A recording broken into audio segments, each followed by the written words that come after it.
Hello and welcome back to this final part of the three-part series about 3 myths that product managers believe, which keep them from making money with their products and what you can do about it. My name is Matthias Bohlen and I'll guide you through this third episode. In the previous episodes we talked about 2 symptoms and 2 myths, and the myth on the third place of the charts of the top 3 was costs for development are labor costs, and this myth causes a hopeless effort called outsourcing of development activities. The myth on the second place of the chart was called completeness and consistency will pay off, and this causes of phase gate approaches which are also hopeless. Now today we will talk about the number 1 symptom in product development: nobody buys what you developed. And this symptom is mostly called by a belief that I have put on the first place in the charts. This is value is in the product. How does that come? The number 1 risk in product development is developing a good, expensive product and something that the customer doesn't find interesting. And that way you lose a lot of money. And most product managers in our industry make a premature conclusion. They say our customers do not buy the product, so obviously it has too little value for them, because they believe that the value is in the product. And this simply doesn't hit home. Why that? The idea originates from the old days of commodity thinking. A product is a commodity, is a thing. In the old days, you only needed to explain the value of the product to the customer and then offer a fair price, and the product was sold. But the world has changed since the old days. Product managers today cram a lot of features into the product because they believe in values in the product. Then customers refuse to buy because the product has become much too complex for them. A good example for that, TV manufacturers are currently going bankrupt because of this.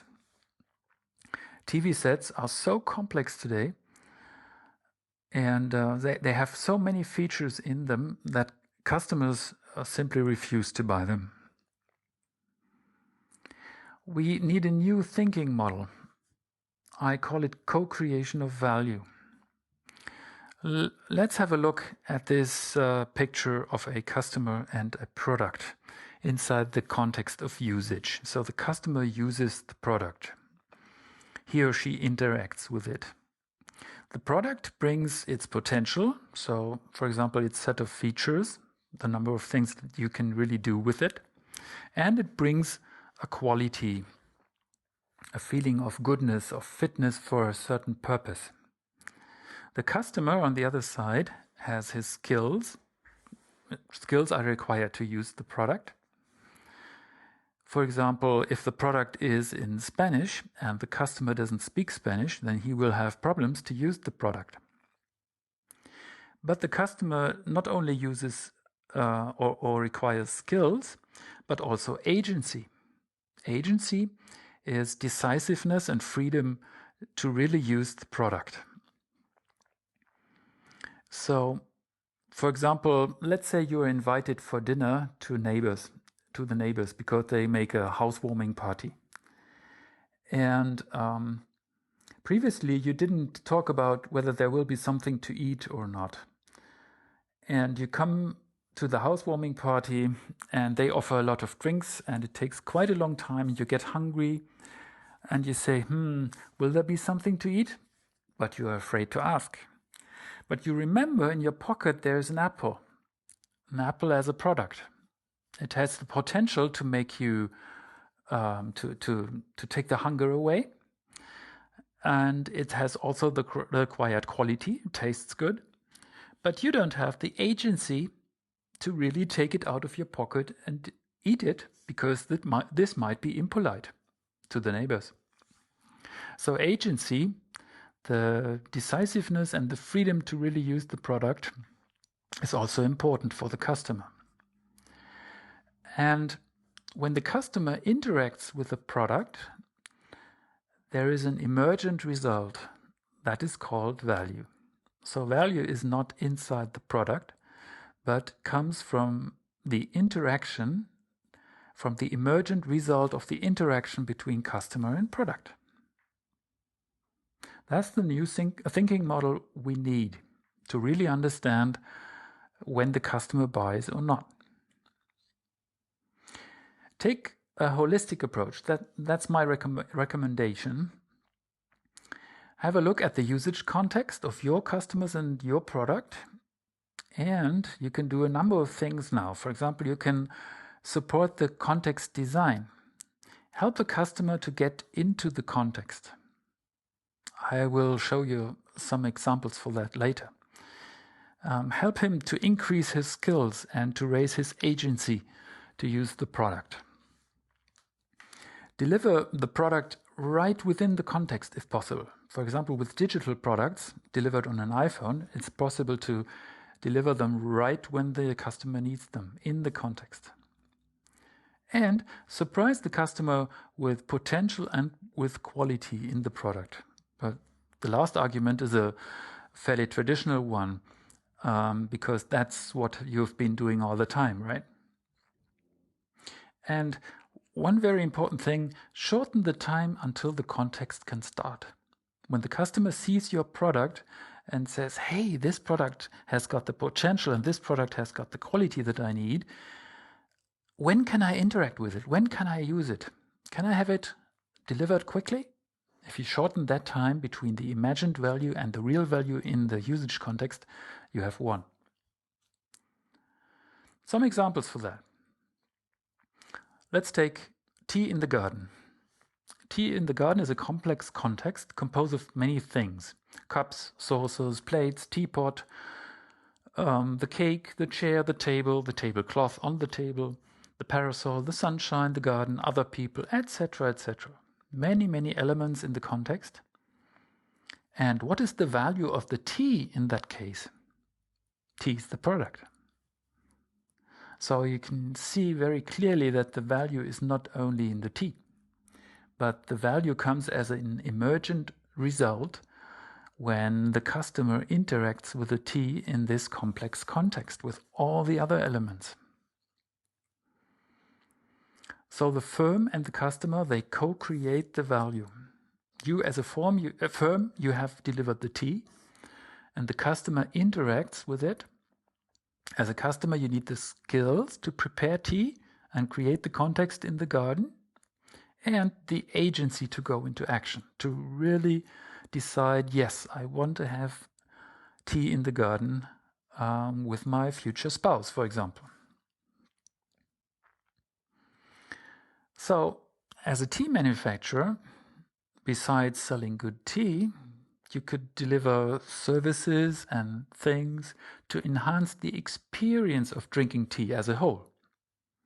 Help the customer to put up a nice table with a nice tablecloth, with a parasol, with a nice corner in the garden that can be decorated. So you could do all kinds of things. For example, you could sell a training class on how to prepare tea in the garden. Sounds ridiculous, but you get the idea, you get the drift. Another example.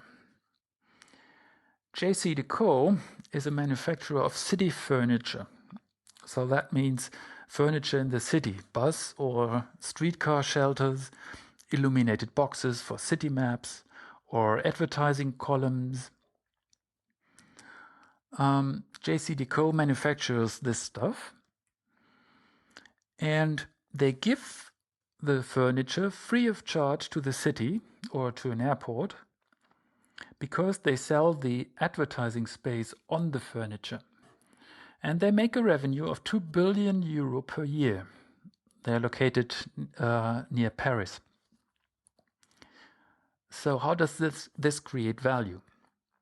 Value comes from the interaction between the customer and the product. So the value of the city furniture is created in the context bus stop, bus, and advertisement. and the city, the advertiser, and the passenger as the customers interacting with the bus stop, the bus, and the advertisement. The city gets the bus shelters for free, so this saves them a lot of money.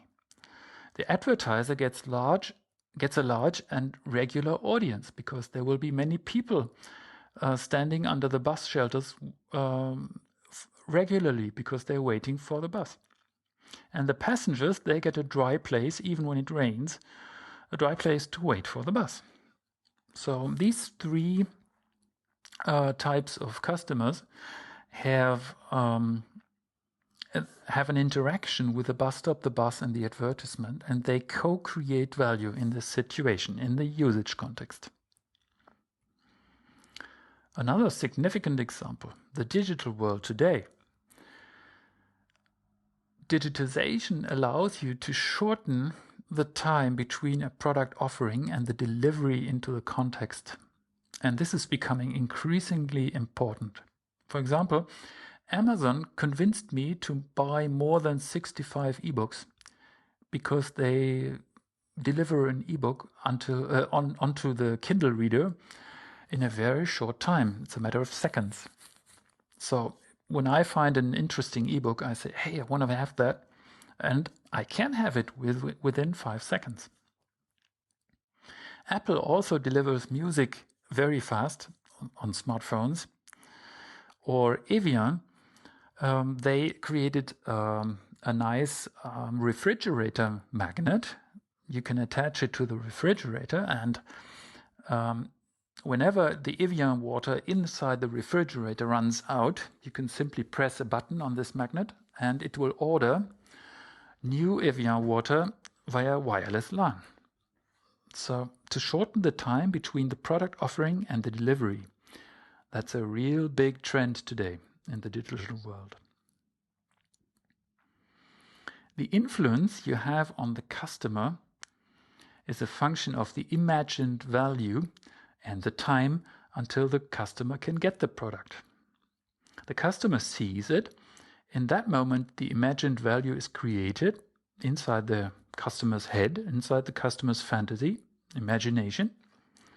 And if the price seems fair versus the imagined value, and she can have it right now, then the customer buys.